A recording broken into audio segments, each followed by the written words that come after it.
మన పరమ తండ్రి అయిన దేవుని ప్రేమ, ఆయన కుమారుడు మన ప్రభువును రక్షకుడైన యేసుక్రీస్తు ప్రభు వారి కృప, సత్యస్వరూపి సత్యసాక్షి అయిన మన పరిశుద్ధాత్మ దేవుని యొక్క అన్యోన్య సహవాసము సమాధానము ఈ వాక్యాన్ని ప్రతిరోజు శ్రద్ధగా ఉంటున్న ప్రతి బిడ్డకు, వారి కుటుంబానికి, వారి సమస్త రాకపోకల్లో ప్రభు తోడని నడిపించి వర్ధలు చేయను గాక. ఉదయకాల సమయంలో ప్రియులారా, మెస్సియా ప్రార్థన గృహ ప్రియ ఆత్మీయ సోదరులందరికీ మా ప్రేమ వందనాలు తెలియజేసుకుంటున్నాను. అనేక మాధ్యమాల ద్వారా వాక్యాన్ని శ్రద్ధగా వింటున్నటువంటి నా ప్రియ సహోదరులందరికీ మరొకసారి వందనాలు. ఉదయకాల సమయంలో ప్రభు ఇచ్చిన వాగ్దానాన్ని, ప్రభు యొక్క మాటను మనం ధ్యానం చేసుకుందాం. దయచేసి నాతో కలిసి ప్రభు మాటను ధ్యానించాల్సిందిగా ప్రభు కోరుతుంటున్నాను. 2 తిమోతి 1వ అధ్యాయము 8వ వచనము. 2 తిమోతి 1వ అధ్యాయము 8వ వచనంలో చివరి వాక్యం ఈ విధంగా సెలవిస్తుంది: దేవుని శక్తిని బట్టి సువార్త నిమిత్తమైన శ్రమానుభవములో పాలివాడవై ఉండము. ఆమేన్. దేవుని శక్తిని బట్టి సువార్త నిమిత్తమైన శ్రమానుభవంలో పాలివాడవై ఉండము. దేవుడు ఈ యొక్క మాటలను భక్తుడైనటువంటి అపోస్తులైన పౌలు గారి ద్వారా తిమోతి గారికి రాస్తూ, ఆయన ఈ పత్రిక 1వ అధ్యాయంలో మనం చూసినట్లయితే, ఈ 2వ పత్రిక 1వ అధ్యాయం చూసినట్లయితే అనేకమైనటువంటి విషయాలు ఆయన రాస్తూ అంటున్నాడు. ఆయన చివరిగా ఇక్కడ ఉంటున్నట్టు మాట ఏంటంటే, సిగ్గుపడవద్దు, దేవుని శక్తిని బట్టి సువార్త విషయమై శ్రమానుభవం కలిగి ఉండాలి నువ్వు అని చెప్పేసి ఆయన మాట్లాడుతూ, దానికి ముందు ఉన్నటువంటి మాటలను మనం జ్ఞాపకం చేసుకున్నట్లయితే, తిమోతికి భక్తుడైన పౌలు గారు రాస్తూ, నేను దేవుని చిత్తం వల్ల క్రీస్తు యేసుకు అపోస్తులుడయ్యానని చెప్పేసి అంటున్నాడు. నేను దేవుని చిత్తం వల్ల మాత్రమే నేను అపోస్తులుడయ్యాను.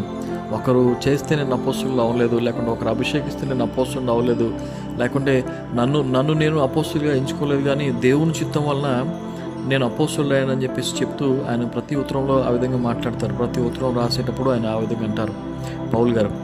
ఆయన చెబుతూ ప్రియకుమారుడు అని చెప్పేసి తిమోతికి సంబోధిస్తుంటున్నాడు. నిజంగా మన యొక్క ఆత్మీయ జీవితంలో మనతో స్నేహం చేసేవారు, లేకుంటే మన ద్వారా, మన సాక్ష్యం ద్వారా బలపడిన వారు, లేకుంటే మన యొక్క రక్షణానుభవాన్ని, మన యొక్క సాక్ష్యాన్ని పంచుకోవడం ద్వారా మరి అనేకులు ప్రేరేపింపబడి ప్రభువులోకి వచ్చిన వారు, వారందరి గురించి మనం ప్రత్యేకంగా ప్రార్థన చేసేవారు ఉండాలి. ఇదిగో ఆ రీతిగా ఈ తిమోతి తండ్రి అన్యుడు, తల్లి విశ్వాసురాలు, మరి అమ్మమ్మ విశ్వాసురాలు, కానీ తిమోతికి యవనస్తుడిగా ఉంటున్నాడు.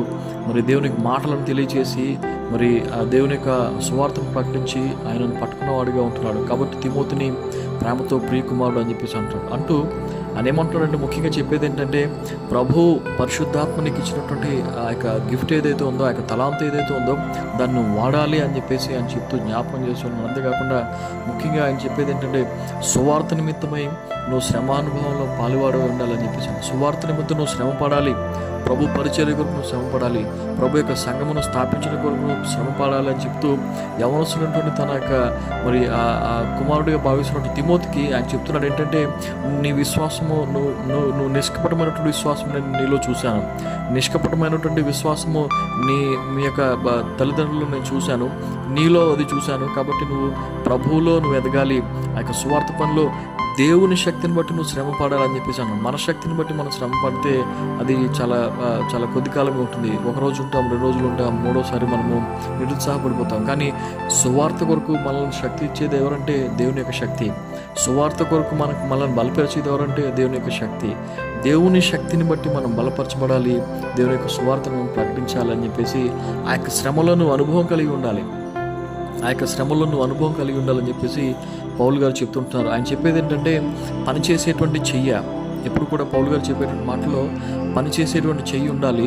మరి అర్థం చేసుకుని అనుభవపూర్వకమైనటువంటి ఆ యొక్క అర్థం చేసుకుని అనుభవించేటువంటి హృదయం ఉండాలి. అంతేకాకుండా దేవుని యొక్క సన్నిధిలో దేవుని చిత్తానుసారంగా మరి వారిని ప్రేమించేటువంటి హృదయం మనకు ఉండాలని చెప్పేసి ప్రభు యొక్క మాటను బట్టి పౌలు గారు చెప్తారు. కష్టపడేటువంటి చేతులు కలిగి, మరి ఇతరుల యొక్క శ్రమలో ఆ అనుభవం కలిగిన వారుగా, వారితో పాటు ఆ శ్రమను భరించేవారంగా మరి ఉండి, అంతేకాకుండా ప్రభు ప్రేమను పంచేవారంగా ఉండాలని చెప్పేసి ఆయన కోరుతాడు. అట్టి కృప మరి నువ్వు పొందుకోవాలని చెప్పేసి తిమోతికి రాస్తూ దేవుని యొక్క ప్రేమ గురించి, అంతేకాకుండా మరి ఇక్కడ ఆయన మాట 2వ వచనంలో మనం చూసాం, కృపయు కనికరమును సమాధానము అప్పుడు నీకు వస్తాయని చెప్పేసి ఆయన చెప్తుంటాడు. కాబట్టి ఈ ఉదయకాల సమయంలో సువార్త నిమిత్తమే మనం శ్రమ పడినట్లయితే దేవుని యొక్క కృప, దేవుని యొక్క కనికరము, దేవుని యొక్క సమాధానం మనకి, మన కుటుంబాలకి మెరుగ్గా కలుగుతుంది. దేవుడి మాటలను దీవించును గాక. ప్రార్థన చేసుకుందాం. మా పరమ తండ్రి నీకు వందనాలు నాయన. నీ కృప, నీ యొక్క కనికరము, నీ సమాధానము తండ్రి కుమార పరిశుద్ధాత్మ సూచనగా మీరు మాకు ఇచ్చి సువార్తను మాకు ఇచ్చారు ప్రభు. నీకు వందనాలు. నీ ఘనమైన సువార్తను మేము ప్రకటించడానికి, శ్రమపడడానికి మాకు సహాయం చేయండి. ఈ సువార్తను పంచుకున్న ప్రతి బిడ్డలు మీరు దీవించండి. సంఘాన్ని మీరు కాపాడి, మీరు నడిపించి, మీరు మహిమ పొందండి. యేసు ఉన్నతనామములో ఈ ప్రార్థన అడిగి పొంది ఉన్నాం తండ్రి. ఆమేన్. దేవుడు మిమ్మలను దీవించును గాక. God bless you.